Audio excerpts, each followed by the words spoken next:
नमस्कार, मैं हूं उज्जवल सरकार और स्वागत है आपका यूएस के ग्लोबल पर।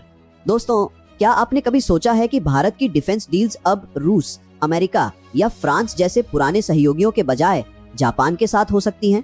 ये कोई छोटी खबर नहीं, बल्कि एक बड़ा जियोपॉलिटिकल बदलाव है जिसने चीन को बुरी तरह बेचैन कर दिया है। हाल ही में चीन के सरकारी अखबार ग्लोबल टाइम्स में एक आर्टिकल छपा जिसमें चीनी एक्सपर्ट्स ने भारत को इतिहास न भूलने की सलाह दी। आखिर चीन इतना चिंतित क्यों है? आज इसी पर करेंगे गहरी और फ्रेश एनालिसिस। दरअसल वर्ल्ड वॉर 2 के बाद जापान ने अपने संविधान में एक बड़ा प्रतिबंध लगाया था। वह लीथल वेपन्स यानी घातक हथियार जैसे मिसाइल या फाइटर जेट्स का एक्सपोर्ट नहीं कर सकता था। यह उसके पैसिफिस्ट यानी शांतिपूर्ण संविधान का एक अहम हिस्सा था। हालांकि भारत और जापान के बीच पहले से ही नॉन लीथल डिफेंस इक्विपमेंट पर सहयोग हो रहा था, जैसे भारतीय नौसेना के लिए यूनिकॉर्न कम्युनिकेशन सिस्टम। लेकिन अब बढ़ते रीजनल खतरों और चीन के लगातार एग्रेसिव रवैये को देखते हुए जापान ने इस दशकों पुराने प्रतिबंध को हटा दिया है और भारत ने खुले दिल से इस कदम का स्वागत किया है। यह एक ऐसा फैसला है जो एशिया पैसिफिक रीजन की सुरक्षा समीकरणों को पूरी तरह से बदलने वाला है।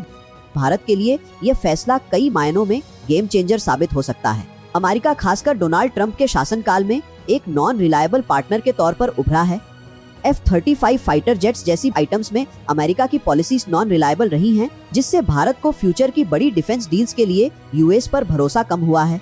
ऐसे में जापान एक भरोसेमंद और स्टेबल ऑप्शन बनकर सामने आया है। जापान के लीडर अचानक अपने रुख नहीं बदलते और उनकी कमिटमेंट काफी मजबूत होती है। सिर्फ विश्वसनीयता ही नहीं, जापान फ्यूचरिस्टिक वेपन्स के मामले में भी दुनिया को चौंका रहा है।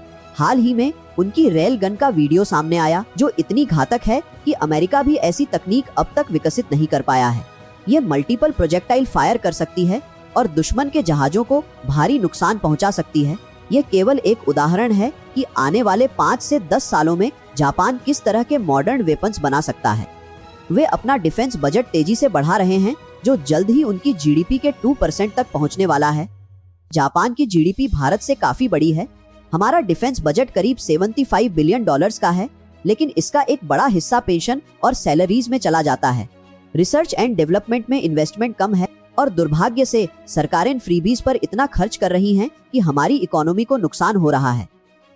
इकोनॉमिक सर्वे में भी यह बात कही गई है।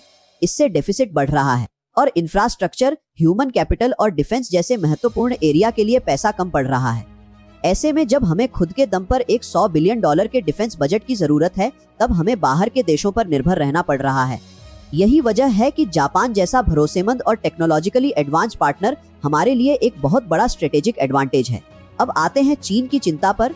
चीन का कहना है कि जापान का ये कदम रीजनल स्टेबिलिटी को खतरे में डाल देगा और हिंसा का डर बढ़ाएगा।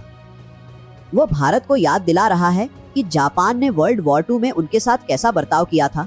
लेकिन दोस्तों, चीन की यह दलीलें खोखली लगती हैं। अगर इंस्टेबिलिटी बढ़ी है तो वह चीन की अपनी एग्रेसिव पॉलिसीज के कारण, चाहे वो जापान के द्वीपों पर जहाज भेजना हो या भारतीय सीमा पर गलवान जैसी घटनाएं हो। चीन की खुद की एग्रेसिव फॉरेन पॉलिसी ने ही जापान और भारत को करीब आने पर मजबूर किया है। चीन में जापान के प्रति नफरत का आलम ऐसा है जिसे देखकर आप हैरान रह जाएंगे। साल 2014 में एक चीनी व्यक्ति ने सिर्फ इसलिए एक 10 साल के जापानी बच्चे को चाकू मार दिया क्योंकि वह जापानी था। चीन की सरकार अपनी अंदरूनी कमियों का सारा ठीकरा जापान पर फोड़ती है। ये एजुकेशन ऑफ हेट एक बारूद तैयार कर रहा है और फ्यूचर में चीन जापान के बीच कॉन्फ्लिक्ट की आशंका को बल देता है। ऐसे में चीन का भारत को इतिहास न भूलने की सलाह देना एक तरह का पाखंड हिपोक्रेसी ही है। दोस्तों, भारत जापान डिफेंस पार्टनरशिप आने वाले 10 सालों में भारत की फॉरेन पॉलिसी का सबसे महत्वपूर्ण चैप्टर बनने जा रही है। यह महज कुछ हथियार खरीदने बेचने का मामला नहीं, बल्कि एक गहरी स्ट्रेटेजिक पार्टनरशिप है जो एशिया पैसिफिक रीजन में पावर बैलेंस को प्रभावित करेगी। चीन अब भले ही ग्लोबल टाइम्स जैसे अखबारों में आर्टिकल लिखकर अपनी चिंता जाहिर करे, लेकिन जो बड़ा जियोपॉलिटिकल चेंज आना था वो शुरू हो चुका है। भारत अब अपने पुराने सहयोगियों से आगे बढ़कर एक रिलायबल और मॉडर्न पार्टनरशिप की तलाश में है और जापान उस भूमिका में पूरी तरह फिट बैठता है। यह पार्टनरशिप न केवल भारत की सुरक्षा जरूरतों को पूरा करेगी, बल्कि एक ज्यादा स्थिर और संतुलित एशिया के निर्माण में भी महत्वपूर्ण भूमिका निभाएगी। दोस्तों, यह था आज का विश्लेषण। उम्मीद है कि आपको यह जानकारी पसंद आई होगी। वीडियो पसंद आए तो लाइक करें, शेयर करें, चैनल को सब्सक्राइब करें। जय हिंद, जय भारत।